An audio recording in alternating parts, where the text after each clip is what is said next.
Hi, Deidre here from Our Upcycled Life, and welcome to my channel. In today's video, we're going to be exploring the fascinating world of transferring photos onto fabric. So join me, I'm going to take you through a step-by-step tutorial revealing all the secrets behind this fun technique. You're going to discover how you can transform your photos or graphics into beautiful fabric art. So let's get right into the amazing process of photo to fabric transfers. Let's get started. For this technique, it's best to choose a fabric that's absorbent rather than slippery or shiny. I picked up this fabric at the thrift store. Any cotton blend will do the trick perfectly. These great graphics are in my Etsy store and they're just perfect for this project. I've printed them on plain computer paper using my laser printer. But don't worry if you have only an inkjet printer, it'll work too. It might be a bit more tricky and the results might not be as sharp, but it's definitely worth a try.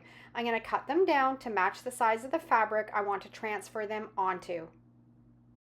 Today I'll be working on quite a few, so stick around until the end so you can see how they all turned out. If you happen to have a collection of small fabric scraps, these DIYs are perfect for using them up and adding a special touch to your various crafts.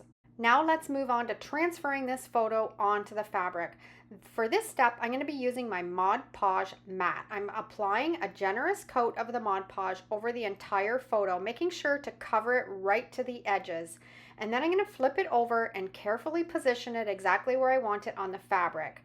I'm going to press it down firmly to ensure that it adheres well, and we are then going to sit it aside and let it dry until the next day. Don't be afraid to get creative with this technique. It works beautifully with both photos and graphics, so let your imagination run wild. Give it a try on different fabrics and see what kind of results you get. Personally, I love to use this method to create hang tags or to incorporate into my junk journaling projects. Now that these have dried for 24 hours, it's time to reveal the transferred graphics. Grab a small dish of warm water and a soft little rag, and we're going to gently wet the paper until you can start to see the graphics show through. Be careful not to oversaturate it. Once everything is wet, it's time to remove the paper. Start by using your rag and begin in the middle, working your way outwards.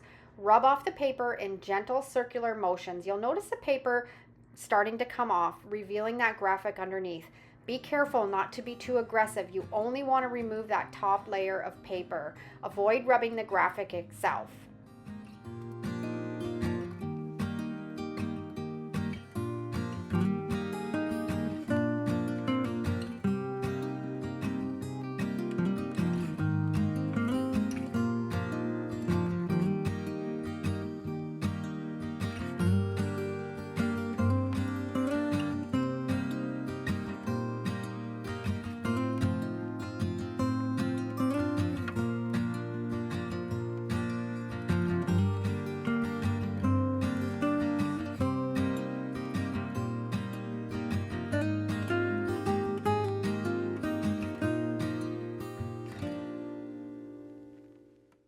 After you remove the paper, you're going to notice that it's starting to roll up and separate from the graphic. And once you've taken off that top layer, use your fingers to gently rub off the remaining paper. I find that using your fingers works best because you can feel if there's any paper residue left.